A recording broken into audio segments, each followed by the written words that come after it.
મિત્રો, આપણા જીવનની ઘણી એવી વાતો છે જે આપણે જાણવી જરૂરી હોય છે.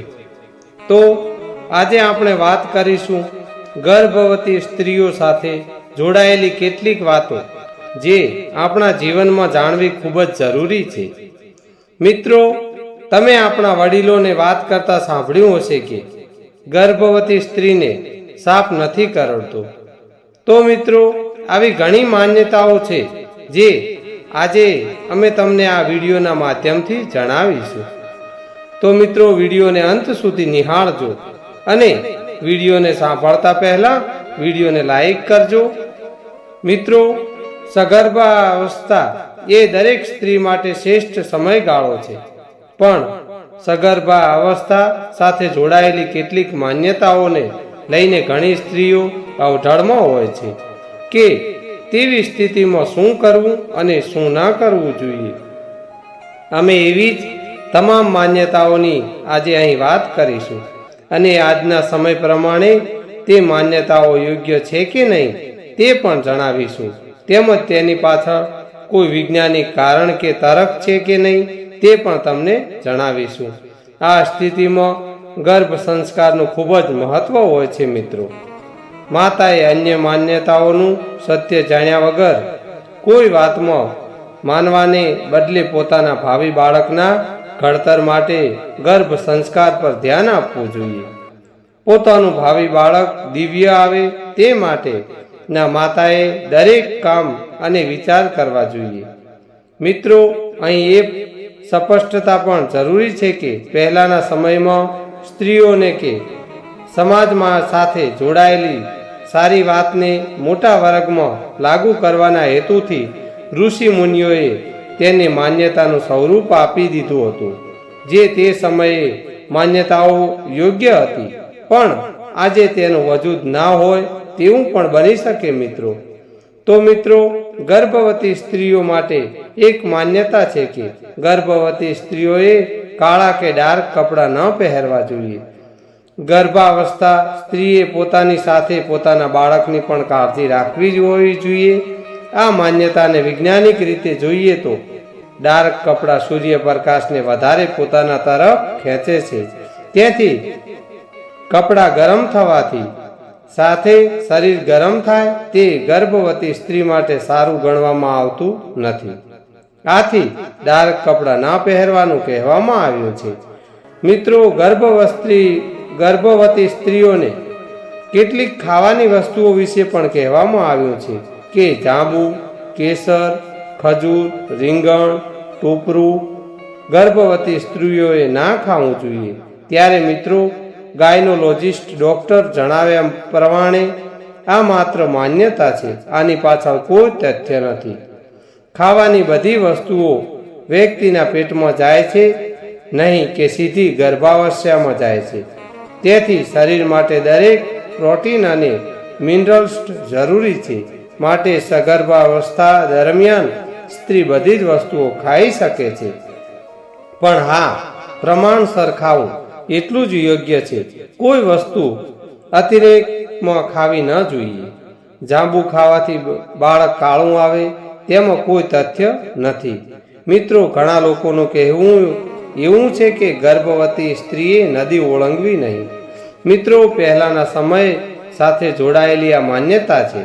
પહેલાના સમયમાં નદી ઉપર બ્રિજ ન હતા અને નાવમાં બેસીને નદી પાર કરવી પડતી હતી. નાવ નદીમાં સતત હાલક ડોલક થતી હોય છે. હવે જો સગર્ભાવસ્થામાં સ્ત્રી નાવમાં બેસે છે તો તેને સતત ઝાટકા લાગે છે, જે તેના માટે નુકસાનકારક હતું. આથી તેને માન્યતા બનાવી દેવામાં આવી હતી કે જેથી સગર્ભા સ્ત્રીઓ નદી ઓળંગે નહીં. હાલના સમયમાં બધી નદીઓ ઉપર બ્રિજ બની ગયા છે, તેથી હવેના સમયમાં આ માન્યતાને વજૂદ નથી. મિત્રો, એવી માન્યતા હતી કે ગર્ભવતી સ્ત્રીઓએ માથું ન ધોવું જોઈએ. એ મિત્રો, વર્તમાન સમયમાં આ માન્યતાને પણ કોઈ વજૂદ નથી. પહેલાના સમયમાં સ્ત્રીઓ માથા પર ઘડો મૂકીને નદી કે કૂવામાંથી દૂરથી પાણી લાવતી હતી. હવે માથું ધોવા માટે સ્વાભાવિક રીતે વધારે પાણી જોઈએ. તેમજ સગર્ભા અવસ્થામાં માથા પર પાણીનો ઘડો ઉપાડે તે તેના માટે પણ સારું ન ગણાય. આથી તે સમયમાં આવી માન્યતા બનાવી દેવામાં આવી કે ગર્ભવતી સ્ત્રીઓએ માથું ધોવું નહીં. વળી પહેલાના સમયમાં કૂવા કે નદીના પાણીથી માથું ધોવામાં આવતું, જે પાણી ઠંડુ હોય છે. જ્યારે આજે ગીઝર આવી ગયા છે તેથી માથું ધોઈ શકાય છે. મિત્રો, ગર્ભવતી સ્ત્રીઓ માટે એવી માન્યતા હતી કે ગર્ભવતી સ્ત્રીએ મહેંદી અથવા નેલ પોલિશ કરવા નહીં.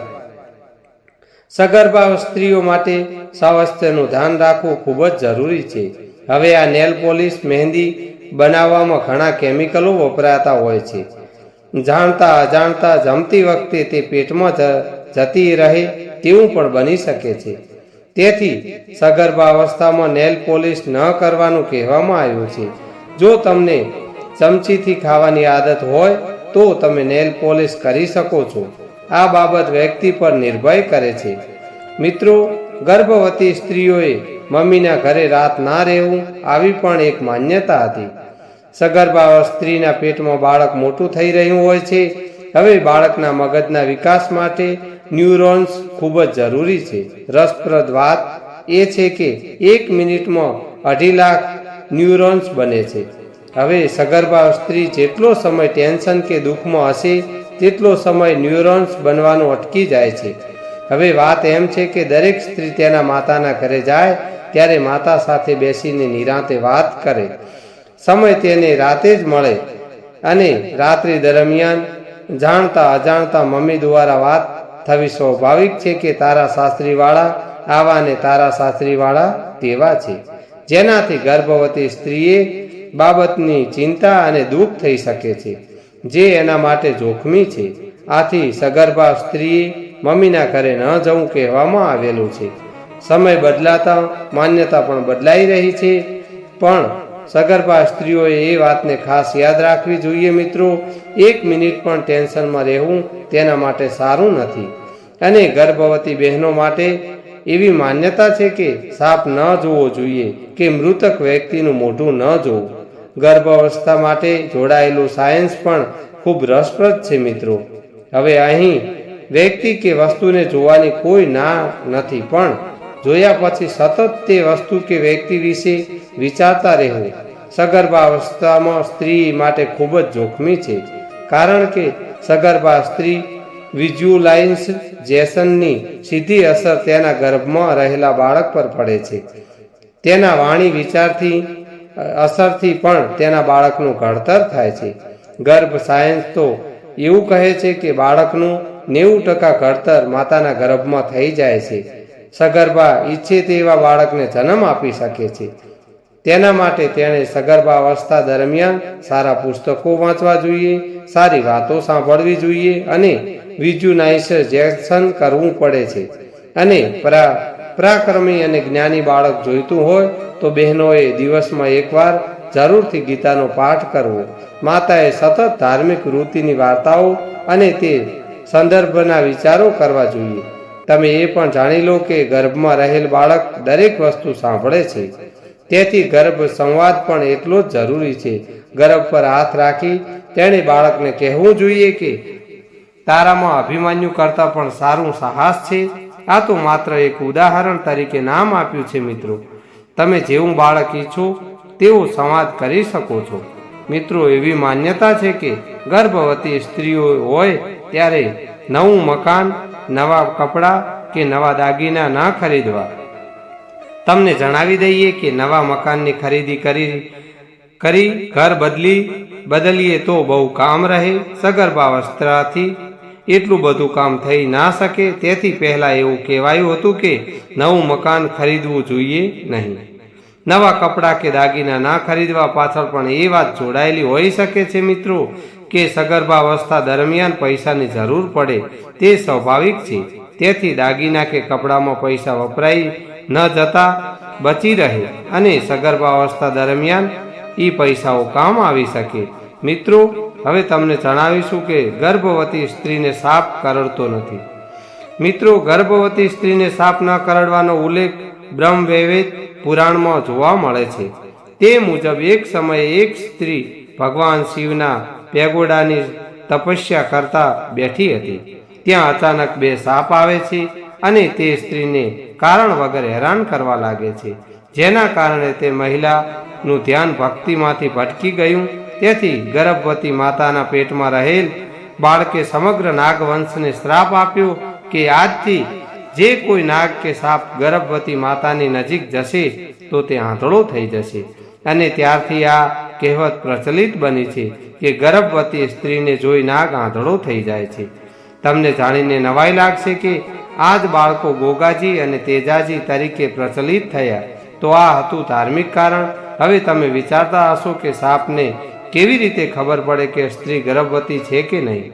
તો મિત્રો, વિજ્ઞાન અનુસાર ભગવાને સાપને એવી ખાસ ઇન્દ્રિયો આપેલી છે કે જેનાથી તેણે જાણી શકે છે કે સ્ત્રી ગર્ભવતી છે. હકીકતમાં સ્ત્રી ગર્ભ ધારણ કરે છે ત્યારે એના શરીરમાં એવા તત્વો બને છે જે સાપ ઓળખી શકે છે, પરંતુ એ પુષ્ટિ નથી કે સાપ સગર્ભા સ્ત્રીઓને નથી કરડતા. આવા સમયે સાપ આસપાસ જોવા મળે તો સાવચેત રહેવું જોઈએ, કારણ કે તે બાળકને જોખમમાં મૂકી શકે છે. અને અત્યારના જમાનામાં કોઈ સ્ત્રી ગર્ભવતી સ્ત્રીને સાપ કરડે તો આવી બધી માન્યતાઓથી થોડી વાર એક બાજુ મૂકીને તરત દવાખાને લઈ જવી જોઈએ, જેથી કરીને બાળકને અને ગર્ભવતી સ્ત્રીને બચાવી શકાય. બાકી મિત્રો, જેવી જેની માન્યતા, અમારો હેતુ માત્ર ને માત્ર માહિતી પૂરી પાડવાનો છે. અમે કોઈ વિડીયોની પુષ્ટિ કરતા નથી કે કોઈ વિડીયોને સમર્થન પણ કરતા નથી. તો આ હેતુ એ કારણ કે ગર્ભવતી સ્ત્રીઓને સાપ કેમ નથી કરડતો. તો મિત્રો, આજની વાર્તા અહીં પૂર્ણ કરીશું. અને આજની વાર્તા સાંભળવી ગમી હોય તો વાર્તાને લાઈક કરજો અને તમારા અન્ય મિત્રોને પણ શેર કરજો. ફરી મળીશું એક નવી વાર્તા સાથે. જય શ્રી કૃષ્ણ, જય માતાજી, જય રામદેવ પીર, હર હર મહાદેવ હર.